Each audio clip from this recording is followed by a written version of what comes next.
Hi everyone, I am doctor Kashika Jain और आज इस वीडियो में मैं बात करने वाली हूँ एक ऐसे डिसऑर्डर के बारे में जिसके बारे में अभी अवेयरनेस बहुत कम है और इसका नाम है हिस्टीरिया या इसका एक मॉडर्न नेम भी है कन्वर्जेंट डिसऑर्डर। हिस्टीरिया या कन्वर्जेंट डिसऑर्डर आप जो भी कहें,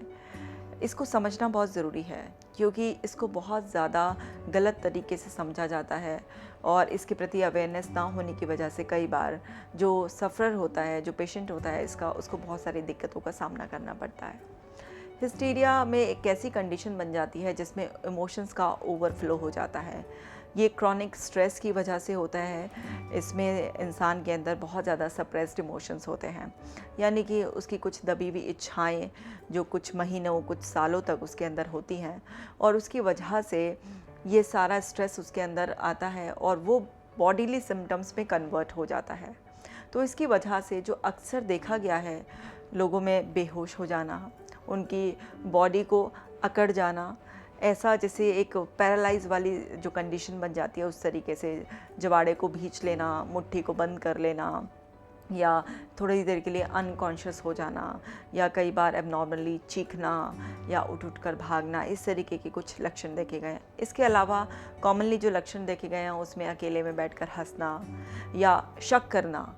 ऐसे इंसान को ऐसा लगता है कि लोग उसके बारे में बात कर रहे हैं, उसके बारे में कुछ प्लान कर रहे हैं, कोई उसको कुछ करना चाहता है या किसी ने उसके ऊपर कुछ करवा दिया है, इस तरीके के डाउट्स भी देखे गए हैं। आवाज़ का कुछ टाइम के लिए चले जाना, विजन में शिकायत करना कि उनको साफ नहीं दिखाई दे रहा है, धुंधला सा दिखाई दे रहा है, इस तरीके की भी कॉमन कंप्लेंट्स करते हैं। या फिर जब ये प्रॉब्लम काफ़ी टाइम तक बढ़ जाती है तो इसमें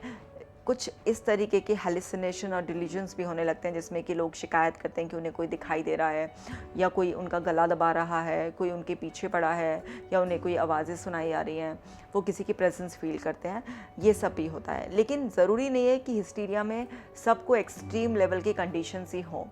एक बेहोशी आ जाना, अनकॉन्शियस हो जाना या बहुत ज़्यादा गुस्सा करना या बहुत ज़्यादा नाराज़ हो जाना बात बात पर और बिल्कुल अकेले रहने का मन करना, नींद डिस्टर्ब हो जाना, एकदम से बहुत ज़्यादा रोना, ये सब भी हिस्टीरिया के शुरुआती लक्षण में ही आता है। अक्सर लोग कंफ्यूज हो जाते हैं, वो ये सोचते हैं कि अगर हिस्टीरिया होगा तो बिल्कुल ही कोई भूत प्रेत वाले या फिर कोई अपना गर्दन घुमाकर ही इस तरीके के एक्शन करेगा, बहुत ही एबनॉर्मली एक्शन करेगा तभी उसको हिस्टीरिया, इस तरीके के कन्फ्यूजन्स भी देखे गए हैं।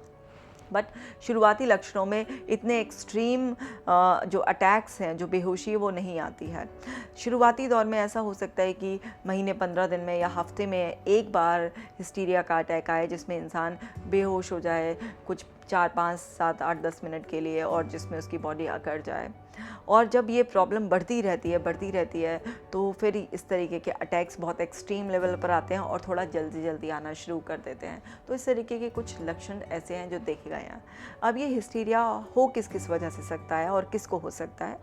हिस्टीरिया किसी को भी हो सकता है। पहले ऐसा विश्वास किया जाता था कि ये केवल औरतों को हो सकता है, लेकिन बाद में इसमें जो जेंट्स हैं उनमें भी लक्षण देखे गए हैं। ये किसी को भी हो सकता है जिसकी इच्छाएं कभी पूरी ना हुई हों। जैसे फॉर एग्जांपल ये एक बच्चे को भी हो सकता है कि उस पर पढ़ाई का बहुत ज़्यादा बर्डन हो, उसके पेरेंट्स उसे समझ ना रहे हों, उसको स्कूल में बुली किया जा रहा हो, लोग उसका मजाक उड़ाते हों, उसमें कॉन्फिडेंस की कमी हो या कोई उसका कंपैरिजन करता हो या खुद वो कंपैरिजन करता हो और वो स्ट्रेस उसके अंदर बहुत ज़्यादा इकट्ठा हो गया है, वो उसको निकाल नहीं पा रहा, उसकी कोई सुन नहीं रहा या वो अपनी बात को एक्सप्रेस नहीं कर पा रहा, तो ये एक उस बच्चे को भी हो सकता है। या फीमेल्स में ये इसलिए ज़रूरत से ज़्यादा देखा जाता है क्योंकि फ़ीमेल्स ज़्यादा इमोशनल होती हैं, बहुत सेंसिटिव होती हैं, अपनी बातों को हर एक के सामने एक्सप्रेस नहीं कर पाती। आज भी बहुत सारी ऐसी फैमिलीज़ हैं जिसमें फ़ीमेल्स को एक्सप्रेशन की आज़ादी नहीं है, उनकी वॉइस को दबा दिया जाता है। तो थोड़ा सा ये इस तरीके के बैकग्राउंड में, जैसे जो ग्रामीण बैकग्राउंड होते हैं या जहाँ पर जिस परिवार में बहुत डोमिनेंस होती है सास की या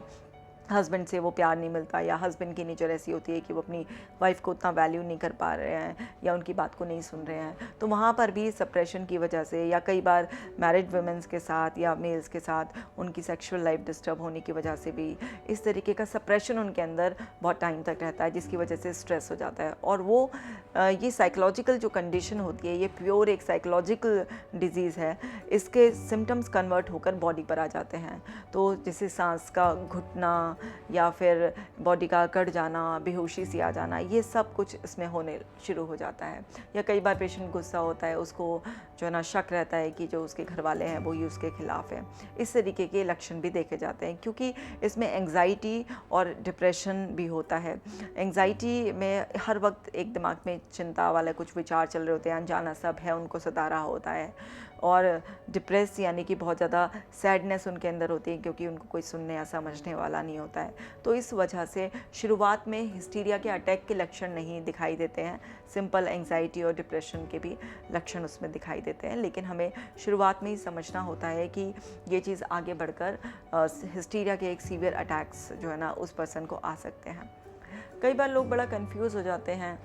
इन अटैक्स को, वो मिर्गी के दौरों से भी कंफ्यूज हो जाते हैं। जबकि सिंपल सा हमें समझना है कि जो हिस्टीरिया का अटैक जब इंसान को आता है तो वो पहले से अवेयर हो जाता है, उसे पता चल जाता है कि कुछ ठीक महसूस नहीं कर रहा है, तो वो अपने आप को एक कंफर्टेबल सेफ एनवायरनमेंट में भी प्रोटेक्ट कर लेते हैं। कई बार जैसे लोग सोफ़े के आसपास या बेड के आसपास चले जाते हैं, कुछ लोग लेट ही जाते हैं या बैठ जाते हैं, या कहीं कोई आसपास लोग होते हैं तो उस टाइम पर उनको ज़्यादा इस तरीके का कुछ महसूस होने लगता है, क्योंकि माइंड में वो जो चीज़ अंदर भरी हुई होती है वो बॉडी अब उसको और टॉलरेट नहीं कर पा रही होती है। तो वो बाहर निकलने का एक अपना एक ऑटो उनका एक प्रोसेस है जो नेचुरली होने लगता है। ऐसा नहीं है कि ऐसे पेशेंट ये सब जानबूझकर करते हैं, लेकिन हाँ, क्योंकि ये सप्रेस्ड इमोशंस की वजह से होता है और उनकी बात बाहर निकल नहीं रही होती है, तो ऐसे में क्या होता है कि उनको अटेंशन मिलना स्टार्ट हो जाता है। और अटेंशन मिलने की वजह से वो जो चाह रहे थे कि लोग उनकी केयर करें और उनको अटेंशन दें, वो सारी की सारी कहीं ना कहीं उनको गेंस मिलने स्टार्ट हो जाते हैं। तो ये कई बार प्रॉब्लम ऐसी होती है कि रिपीट होने लग जाती है। जैसे कि मेरे को एक केस याद है कि एक लड़का था, वो उसकी वाइफ से जब भी झगड़ा होता था तो वो बेहोश हो जाता था। तो उन्होंने मुझे खुद ही बताया कि मैम मैं इसलिए बेहोश होता हूँ कि मेरे बेहोश होने से मेरी वाइफ चुप हो जाती है, फिर वो और झगड़ा नहीं करती मुझे, और वो मेरे केयर करना लग जाती है और वो मेरे पे ध्यान देने लग जाती है। सो इसमें कई बार शुरुआत इस तरीके से भी होती है और फिर धीरे धीरे बॉडी और माइंड को इस चीज़ की आदत पड़ जाती है और यही तरीका सही लगने लग जाता है कि अपनी बात को कहने का या अटेंशन पाने का, ये भी एक तरीका है। तो इसमें बड़े ही मिक्स्ड वो होते हैं। कई बार इसमें थोड़ा बहुत मैनिपुलेटेड इमोशंस भी होते हैं और फिर कई बार वो इतना ज़्यादा रिपीट होने की वजह से जेन्युइनली अपने आप भी होना शुरू हो जाते हैं। तो बहुत सारे लोग कंफ्यूज हो जाते हैं कि वो हिस्टीरिया का मतलब यही सोचते हैं कि जब कोई भूत प्रेत या आत्मा की ही अगर कंप्लेंट्स हो रही है तो वही हिस्टीरिया होता है, जबकि ऐसा नहीं होता। हिस्टीरिया माइल्ड लेवल पर भी इस तरीके का हो जाता है, लेकिन कोई भी चीज़ शुरुआत में बहुत ज़्यादा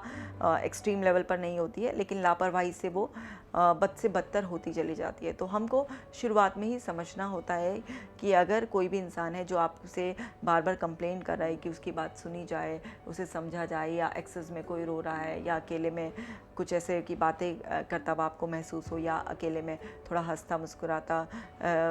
या बहुत ज़्यादा एक्सेस में शक करता हुआ अगर महसूस हो, तो तब भी आपको समझना चाहिए उसके अंदर सप्रेस्ड इमोशंस है और उसको हिस्टीरिया की शुरुआत हो गई है और उनको साइकोलॉजिस्ट से मिलवाना चाहिए, क्योंकि एक साइकोलॉजिकल डिजीज़ है। साइकोलॉजिस्ट बहुत अच्छी तरीके से उस क्लाइंट के माइंड को एक्सेस कर पाते हैं, समझ पाते हैं कि उनके अंदर क्या सप्रेस्ड इमोशंस हैं और उनको मोटिवेट कर कर उनसे एक्सप्रेस कराया जाता है। फिर फैमिली को भी एजुकेशन दी जाती है कि आपको किन किन चीज़ों का ध्यान रखना है, एनवायरनमेंट में क्या क्या चेंजेस करने हैं, और फिर वो धीरे धीरे कुछ काउंसलिंग के बाद वो पर्सन ठीक होता चला जाता है और आपको जो हिस्टीरिया वाले जो अटैक्स हैं और उनसे होने वाली परेशानियों से आपका वो पेशेंट भी बच जाता है और घर वाले भी बच जाते हैं। तो इस तरीके से आप